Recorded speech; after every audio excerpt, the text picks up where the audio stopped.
Hello dear अस्सलाम वालेकुम दोस्तों, कैसे हो आप लोग। दोस्तों आज हम अपने लूप टूल में प्लेटर्न के बारे में बात करेंगे। प्लेटर्न ब्लेंडर में आप लोग एलिमेंट के तौर पर भी यूज़ कर सकते हो। फॉर एग्जांपल अगर आप लोगों के पास एक प्लेन है और जिसमें आप लोगों के पास इसी तरह सब डिवीज़न में इसको कर देता हूँ, तो मैंने सब डिवीज़न कर दिया 10 और इसको मैंने जगह जगह पे इसके जो वर्टिसीज है मैं इसको इसी तरह इर्रेगुलर मैं इसको हाइट दे देता हूँ, मूव कर देता हूँ।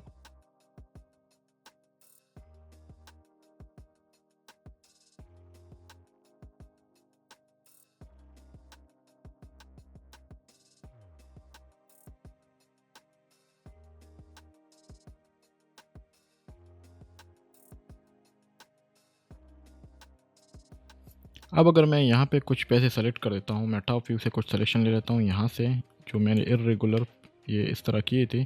अब अगर मैं इस पर राइट क्लिक कर दूँ और यहाँ पे मैं आ जाता हूँ प्लेटर्न, तो इस तरह अलाइनमेंट में आ गई टॉप व्यू की तरफ। ये सारे एक ही व्यू में आ गए। ये देखिए आप लोग यहाँ से देख सकते हो, यहाँ से ये इन्फ्लुएंस लिखा है, आप लोग यहाँ से इसको कम ज़्यादा कर सकते हो। 100% में ये बिल्कुल फ्लैट हो जाते हैं। यहाँ पे हमारे पास 3 ऑप्शन है। यहाँ पे अगर मैं क्लिक कर दूँ नॉर्मल पे, ये भी बेस्ट पिट पे है, तो अगर मैं नॉर्मल पे क्लिक कर दूँ तो इसका व्यू थोड़ा जेड एक्सेस पे चला जाता है। अगर मैं व्यू पे क्लिक कर दूँ तो जैसा हमारा व्यू है ये वैसा ही उसी तरफ हो जाता है। जैसे ये देखिए, अब मैं अगर इसको एक्सट्रूड कर दूँ, ये देखिए बिल्कुल व्यू की तरफ हमारा जो व्यू है ना उसकी तरफ आ रहा है। इसको एक्सट्रूड कर देता हूँ, फिर इसको थोड़ा सा एक साइड पे कर देता हूँ, तो ये हमारे व्यू की तरफ जो था ना उस साइड पे ये फ्लैट हो गई थी। तो उम्मीद है आप लोगों को ये क्लास पसंद आया होगा। इंशाल्लाह फिर नेक्स्ट क्लास में हाज़िर हो जाते हैं। तब तक के लिए इजाज़त दीजिए। अल्लाह हाफ़िज़।